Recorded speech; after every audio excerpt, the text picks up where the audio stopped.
जिंदाबाद, सैनिक एकता जिंदाबाद, सैनिक एकता जिंदाबाद।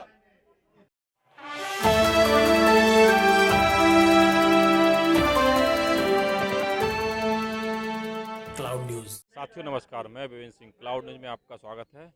हम हैं दिल्ली के जंतर मंतर पर। यहाँ पर पूर्व सैनिक लगभग 1 महीने से भी ज़्यादा दिन, वो 40 दिन हो गए हैं, 40 दिन से लगातार यहाँ धरने पर बैठे हुए हैं। लेकिन सरकार की तरफ से अभी तक कोई भी इनसे कोई बातचीत करने नहीं आया है, ना ही सरकार ने इनकी कोई कुछ सुध ली अभी तक। जबकि हमारे प्रधानमंत्री जी हर वर्ष होली दिवाली त्यौहार मनाने जवानों के साथ जाते हैं, लेकिन ये भी जवान हैं जो कि पूर्व जवान हैं, अपनी मांगों को लेकर धरने बैठे हैं।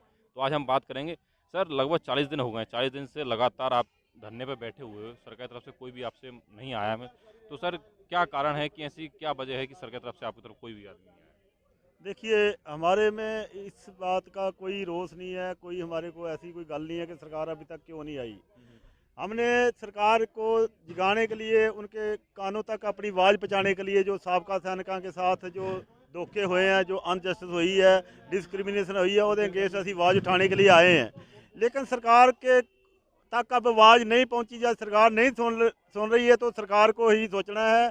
और हम तो पीसफुली तरीके दे नाल कंटिन्यू जिहड़ा इत्थे धरना प्रदर्शन कर रहे हैं। 20 फरवरी तो बाद बड़ी एजिटेशन किया था, उसके बाद जो यहाँ संकेतक धरना है, और ये जब तक जारी रहेगा जब तक सरकार हमारी सुन नहीं लेती। और दूसरा, ये धरने का मतलब है कि हम जो हमारे जवान अभी दूर दराज हैं उनको हमने जागरूक भी कर रहे हैं। ये एक हमारी वर्कशॉप है, ट्रेनिंग सेंटर है हमारा, जहाँ से हमारे जवान जो शिक्षित होकर अपने हकी मंगा वास्ते अपने अपने एरिए में जाके वहाँ पर लोगों को आगे फर्दर जड़ा वा तैयार कर रहे हैं कि हमने अपने हक लेने हैं, तो एजिटेशन करनी है। बड़ी कॉल देंगे आने वाले टाइम में, बड़ी कॉल भी देंगे। अभी फिलहाल हमारा संकेतक धरना है, और 3 अप्रैल को हमने बड़ी कॉल दिया है कि जो कि पूरे देश के ਜ਼ਿਲ੍ਹੇ ਦੇ ਹਰੇਕ ਜ਼ਿਲ੍ਹੇ ਦੇ ਵਿੱਚ ਜਿਹੜਾ ਵਾ ਜਿਹੜੀਆਂ ਸਾਬਕਾ ਸੰਘ ਜਥੇਬੰਦੀਆਂ, ਕੋਈ ਵੀ ਜਿਹੜੀ ਜੀਸੀਓ ਜਨ ਸੰਸਥਾਵਾਂ ਨੇ, ਉਹਨਾਂ ਨੂੰ ਅਸੀਂ ਅਪੀਲ ਕੀਤੀ ਆ ਕਿ ਆਪਾਂ ਤੁਸੀਂ ਇੱਕ ਜਗ੍ਹਾ ਇਕੱਠੇ ਹੋ ਕੇ ਸ਼ਹਿਰ ਦੇ ਵਿੱਚੋਂ ਰੋਸ ਪ੍ਰਦਰਸ਼ਨ ਕਰਦੇ ਹੋਏ ਡੀਸੀ को ਮੈਮੋਰੈਂਡਮ देने हैं, ताकि साडा ਜਿਹੜੀ सिविल प्रशासन है, ਜਿਹੜੀ सिविल जनता है, उनको भी पता चले कि हमारे साबका सैनिकों के साथ क्या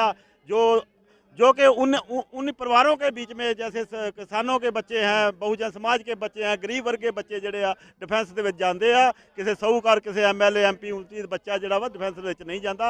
ਇਸ ਕਰਕੇ ਅਸੀਂ सिविल पॉपुलेशन में ये दसना चाहते हैं कि देखो, जो सरकार बोल रही है कि हमने 1 रैंक 1 पेंशन दे दिया है, लेकिन नहीं मिला, हमारे साथ धोखा हुआ है। 1 रैंक पेंशन दिया सरकार ने, हम मानते हैं, उन्होंने पैसा भी दिया, फंड भी लॉट किए हैं। 42,000 करोड़ पहले दिया, पहली ORP में 23,000 करोड़ अभी दिया, लेकिन वो पैसा गया कहाँ? वो पैसे की बंदरबाट हुई है। वो पैसा जहाँ जवानों को मिलना चाहिए था, वो चल गया अधिकारियों के जेबों में, क्योंकि उनको एक्चुअली 1 रैंक 1 पेंशन थराई जी नहीं, क्योंकि 58-60 साल नौकरी करते हैं। एक्चुअली 1 रैंक 1 पेंशन जो है उसका है ही जो कम सर्स वाले जवान, उनके लिए था कुशयारी कमेटी के मुताबिक। लेकिन सरकारां जड़ियां ने हमेशा संख्या बल देखदियां ने।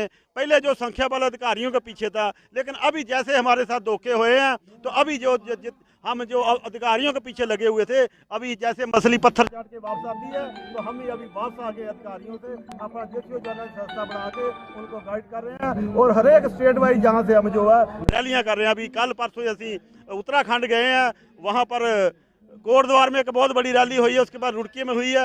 ऐसे दूसरे स्टेटों में भी हमारे को जहाँ की जो टीम है उनको इनवाइट कर रहे हैं, तो हम जगह जगह जाके लोगों को जागरूक करेंगे। और 3 अप्रैल के बाद अगर सरकार नहीं हमारी बात मानेगी, या हमारे को टेबल टॉक के लिए नहीं बुलाएगी, तो उसके बाद जो एक बहुत बड़ा कोर्स ऑफ एक्शन होएगा। और सरकार अगर वाकई समझे, देश दी जथेबंदियां दी एक मीटिंग, स्पेशल मीटिंग कॉल किया जाएगा, तो उसके बाद निर्णय लिया जाएगा सबकी सहमति से। सर, एक चीज़ और,